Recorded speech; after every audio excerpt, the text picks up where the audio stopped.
talking, I don't sweat that. If they don't trust me either, I respect that. But she need down the ride, oh, I bet that. Ooh, I slide for my people, don't forget that. Don't forget that, don't forget that. Ooh, I slide for my people, don't forget that. Don't forget that, don't forget that. Ooh, I slide for my people, don't forget that.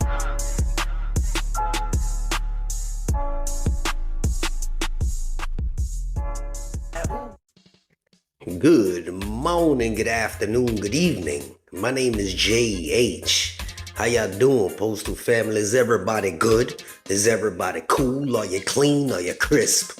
Are you feeling irie today? 3 parts to this video. 3 parts to this video. 3 parts to this video.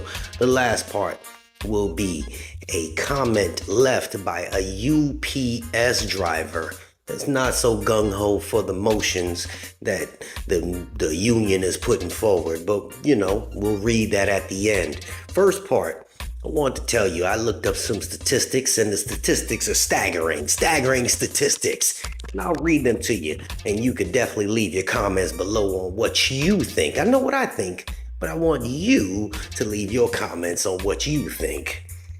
So, this is in regards to our workforce overall, our overall workforce as far as the employees that work for the post office. Why does this matter? Because you said it matters. Yeah. So out of this, 600,000-700,000 employees that we have, we have employees that still work here between 1925 and 1945. They were born in those years, between 1925 and 1945. That means that one of our oldest employees is almost 98 years old. 954 employees were born between 1925 and 1945. We have 125,000 that were born between 1946 and 1964. That puts them in the age range of 57 to 77. A majority is between 1965 and 1981. 268,000, almost 269,000 employees were born between 1965 and 1981. That right there puts them in the, 40 to 57 range, give or take. That seems about normal. And then the 1982 to 1995 is 196,000 employees. And then 1996 till present is only 48,737. So, again, the list. There are still employees that work here that are over 78 years old. Almost 1,000 employees nationwide are between 78 and 98 years old in the world and in the way. We have 125 nationwide that are between 57 and 77. After 65, 66, 67, the latest. You shouldn't even, just let it go. This is where my opinion. Y'all don't care about that. And the remainder of the workforce is 268 and some change.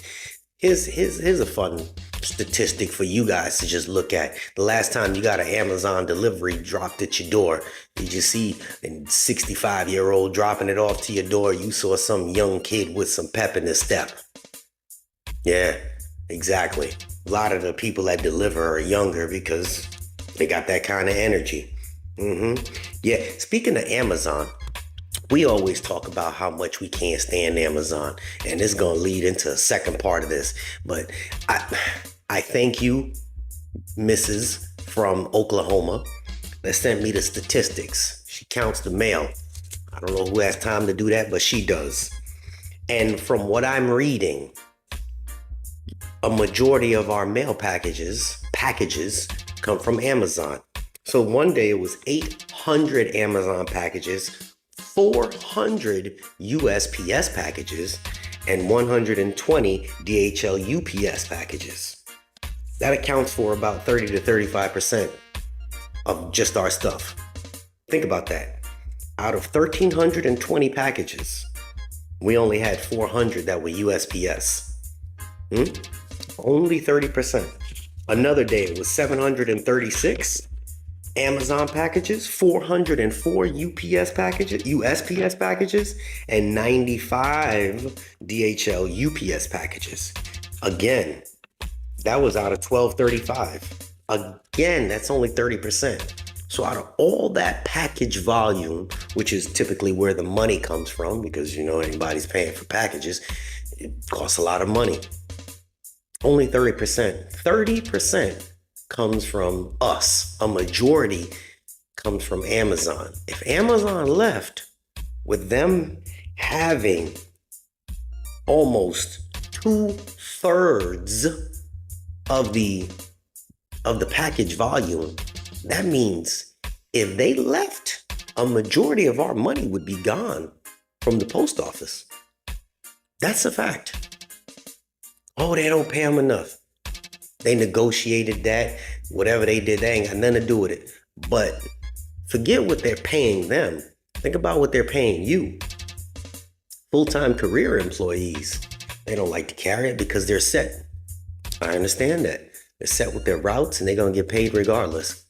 But what about the CCAs and non-careers? What happens if you don't have all that extra work? They don't need them. Get rid of Amazon packages, there'll be no Amazon Sunday. Right? Yeah.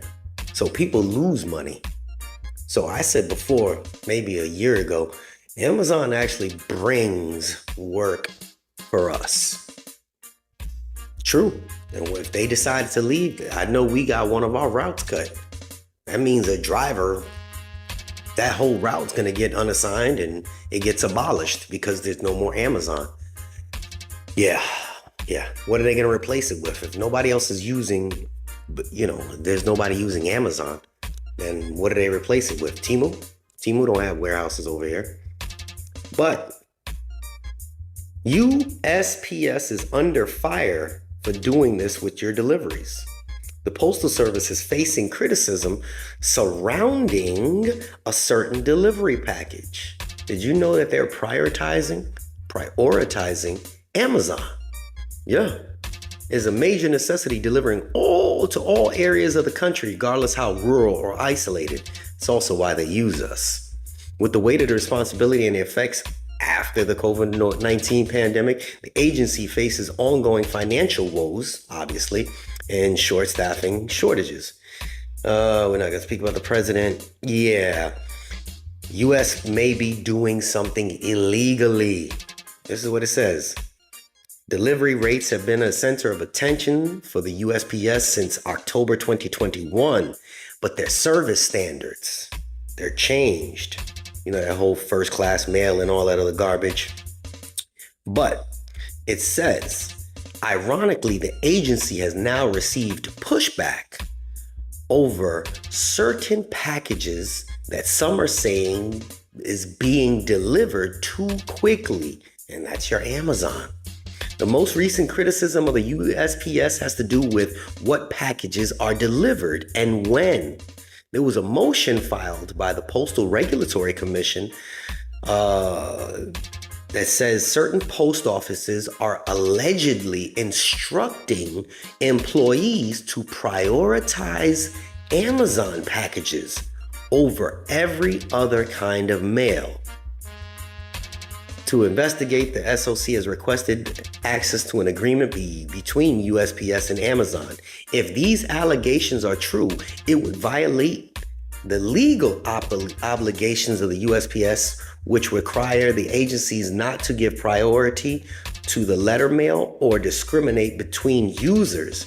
This could also impact and undermine services in rural communities and low population density areas, which rely on USPS for deliveries, the motion states.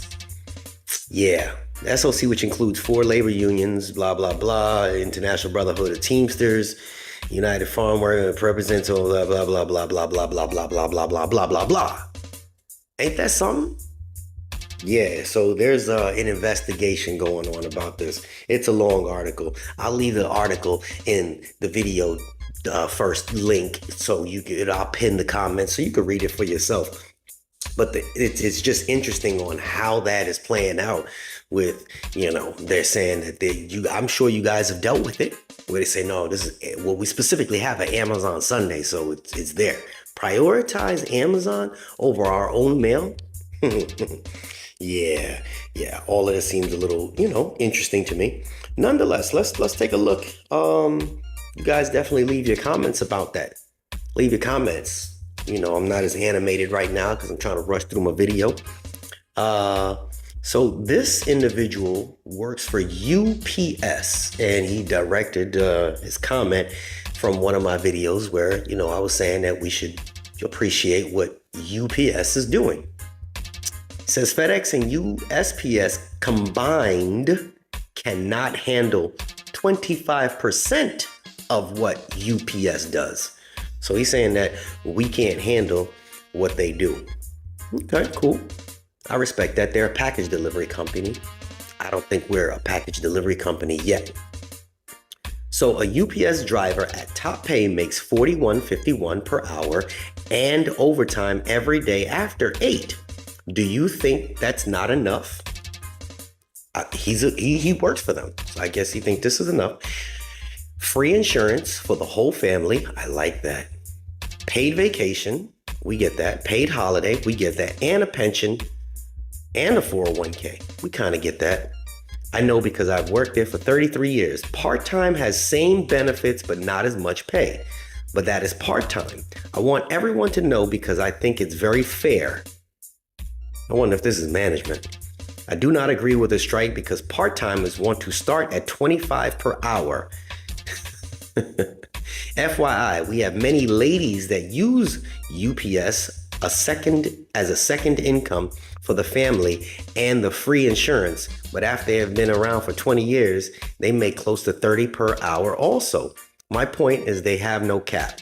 $30 per hour for part-time people. So I'm assuming that he's not, I'm guessing it may be management. I could be wrong, but here goes. With UPS, their main thing was they were fighting to get the wages higher in case people didn't follow behind. This is maybe a longer video than I wanted, but UPS, well, the Teamsters were fighting for that, but UPS agreed to that.